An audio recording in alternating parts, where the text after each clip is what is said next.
Hey everyone, how's it going? Broadcasting to you from Calgary, Alberta. It's just a beautiful day today. High of 16 degrees Celsius. So I'll be going for like a 8 mile run, maybe 10, after I record this video. But I want to play some chess first. I didn't upload yesterday because I did a 44-hour fast and I just was feeling a bit lethargic. In addition to the minimum 4 to 5 miles I run every day. The fasting, I was just feeling a bit weak, but it was really worth it. But before I start, I want to start doing weekly themes, and I'm thinking this week, study a new opening every single day, or play a new opening every week. Just gotta go to, I wonder if there's an opening explorer. I want to play the two knights French if that position arises, because I've always played the French King's Indian for the last year or two. So I think a bit of variety could be good for my chess journey. How do I train analysis? Okay, this is probably it. Wait.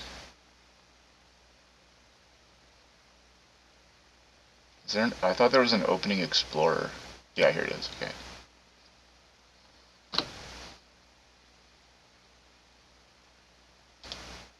So, e4.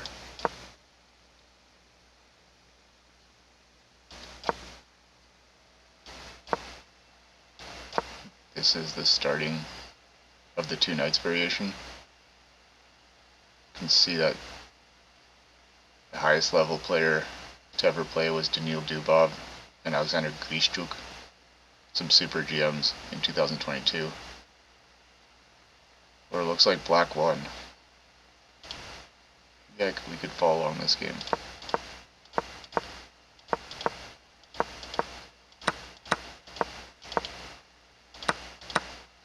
Interesting.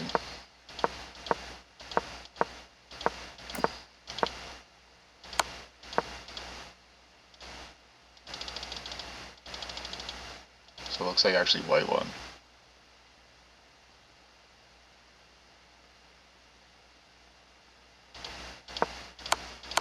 Or no. The knight gets, white's knight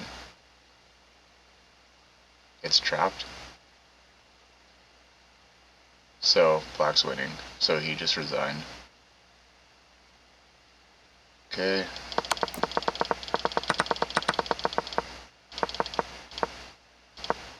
So let's see what happens.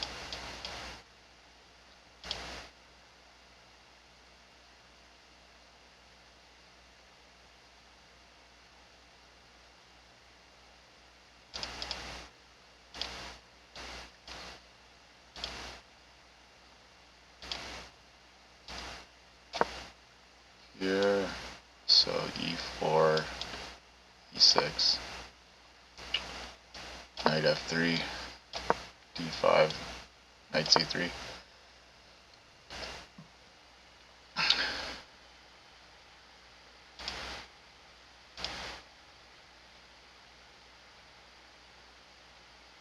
d4 is good for black, but d4, knight f6.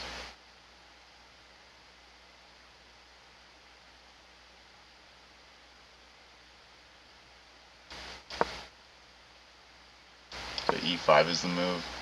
I'll just study like the first 4 moves in the position just to get a general feel for it.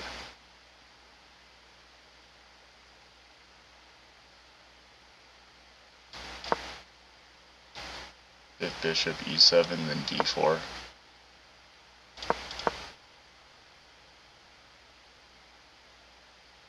If d4, then knight e2.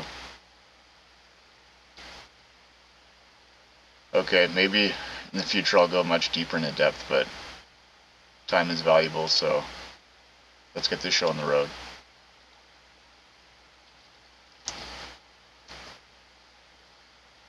got rating a bit lower because just didn't have the mental faculties to compute everything from my fast. Gotta have an excuse, and I think it's a good one. Okay, so I think 4-Night Scotch is the opening I've played for the longest. This seems to be, what kind of Petrov's defense? So let's see, takes, push, then white gets a good pawn here. It's probably better to take here.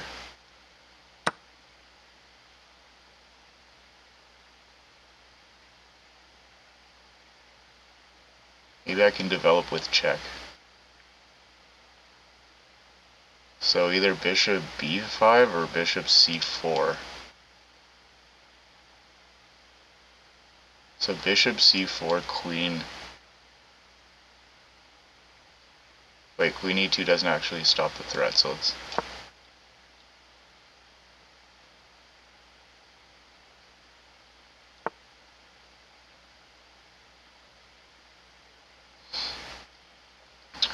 I actually like this because this pawn structure I feel can only benefit me.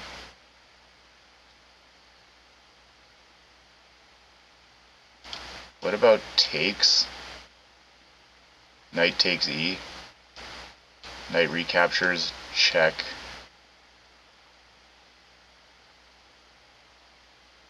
That looks very good. I don't even need to calculate further than that.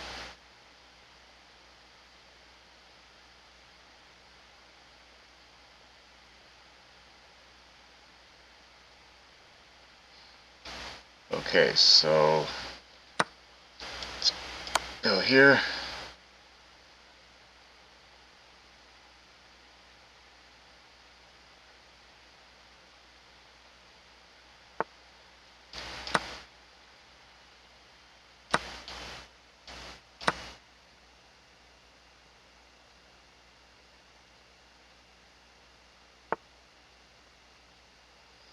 So,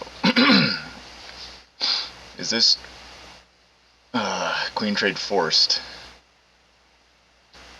Let's say I move the queen away.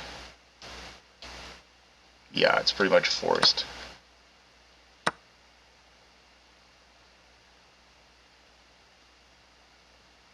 Now, how do I want to do this?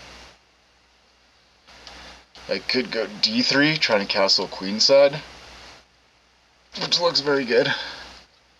Or I could castle right away. Okay, let's just play d3.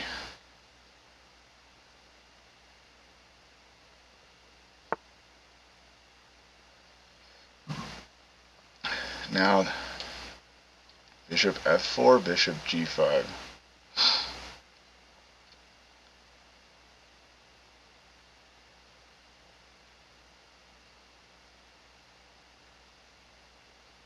Well, if I go f4 with the knight supporting the e-pawn, e5 just kicks my knight away.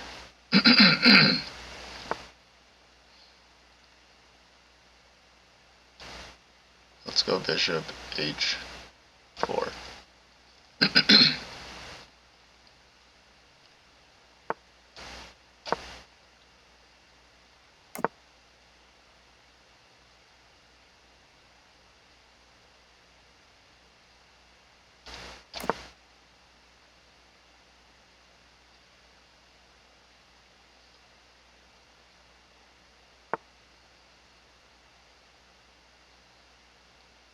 Okay, I want to go rook e1.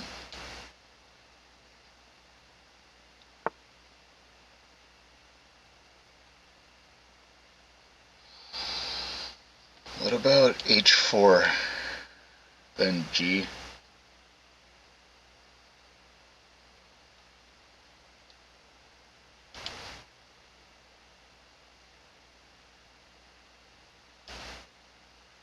Let's just play a3 first. We have time in this position, so I want to restrict the knight with f3.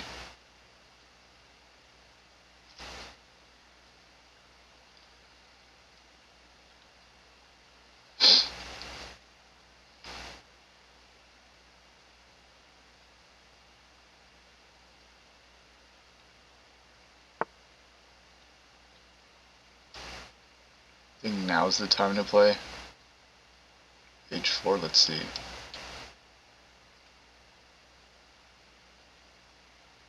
H4, G4. F takes. And we got these three. Rook here.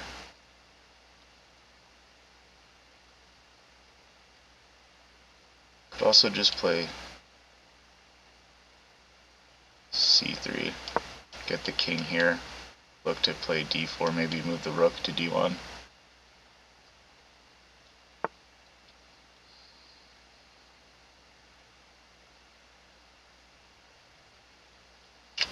I play this now. But then takes, rook, gets forked.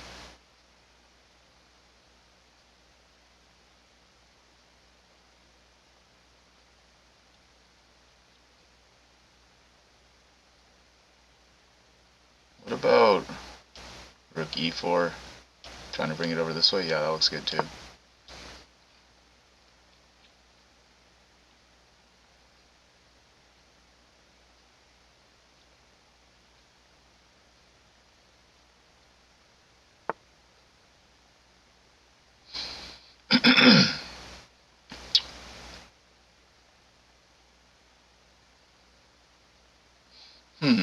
Can I sack the exchange? Rook takes, bishop takes, bishop takes. We're hitting the knight.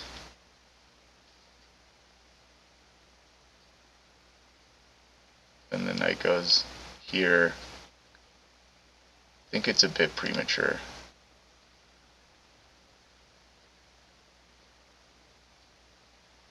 Okay, yeah, let's tuck the rook back to e2. We're threatening this now. So I think black has to find a way to defend it.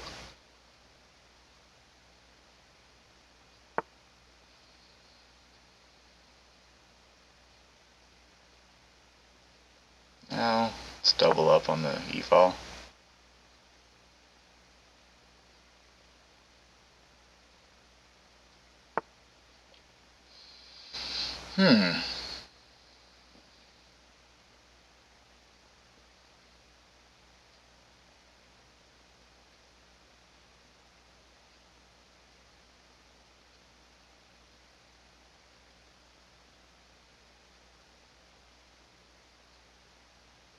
Could keep the tension and move the rook over.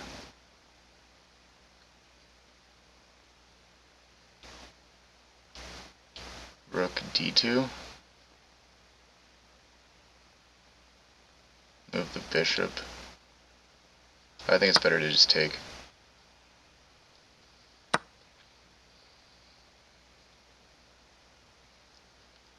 Then maybe, let's see, g3.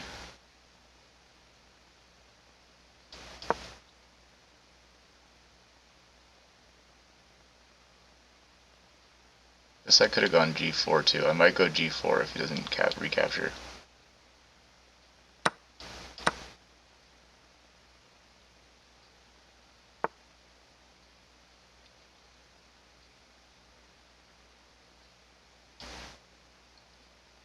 Let's go c4.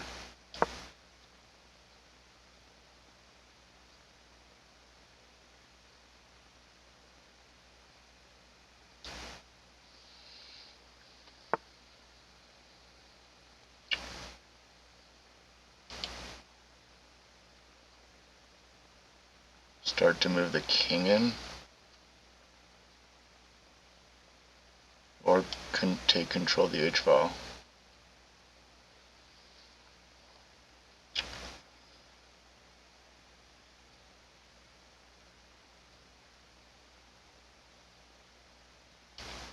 Here. Okay, let's go here. I think there's multiple good candidate moves there.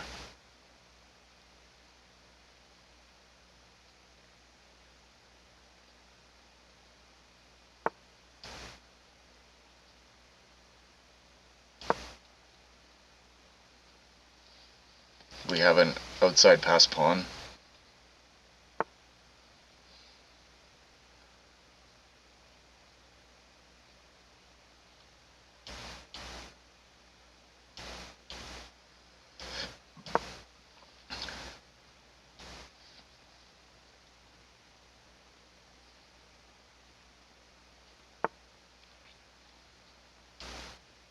Here, here, here.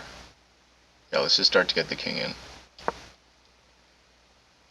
Eventually getting all my pawns on light squares.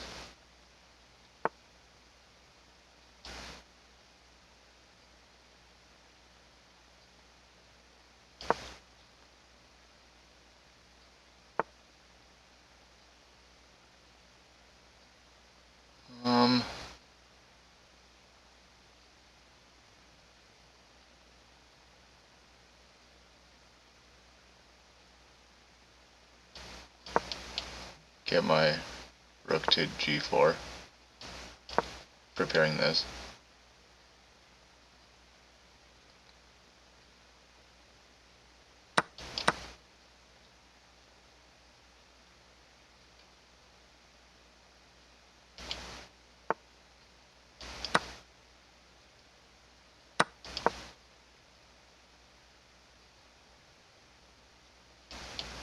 This is a big threat now.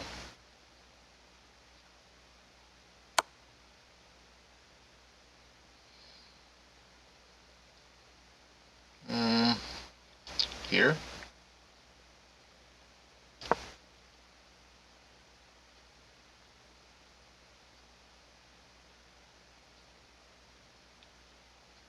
How does black deal with this threat?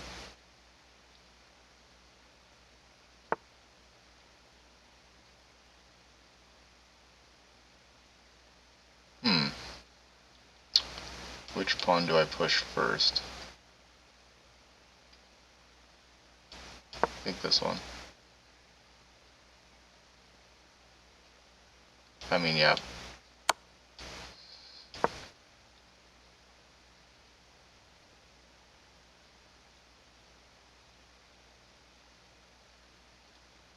I kind of missed that exchange move, but this should still be totally winning.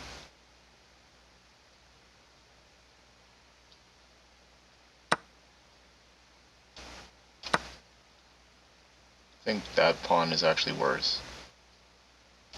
Soon enough, we'll play this move.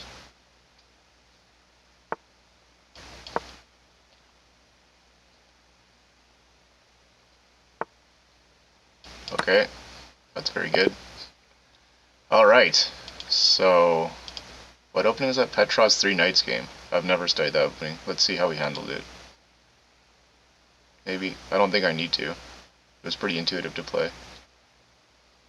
83%. Where was my least accurate? 88 in the opening, 89 in the middle game. Yeah, the end game. I feel like dropping that exchange. This is the only move that works. Their blockade slows your pawn down. It can't move forward just yet. You permitted the opponent to force eventual checkmate. They missed a chance to force eventual checkmate. Okay, well, I don't fault them for not finding that. Passed pawns have a... This move puts their bishop on a safer square. Turn this off. Let's go back to the opening. Eventually I'll learn how to analyze games better, because I've also noticed through recording these videos that that is one of my biggest weaknesses.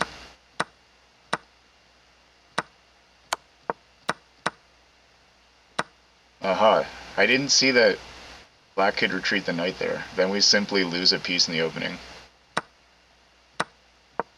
Somehow, this is still winning for black. Wants to trap the queen. Okay, so let's see.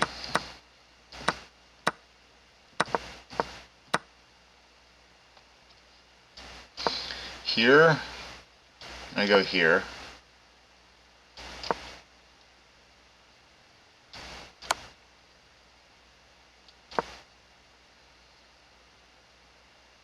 I would probably just take here, and then it's equal material, yet the computer gives black the advantage, I guess. It's got this piece developed, his king is more centralized. I don't know. That's too far above my pay grade to understand why black is winning here in this endgame.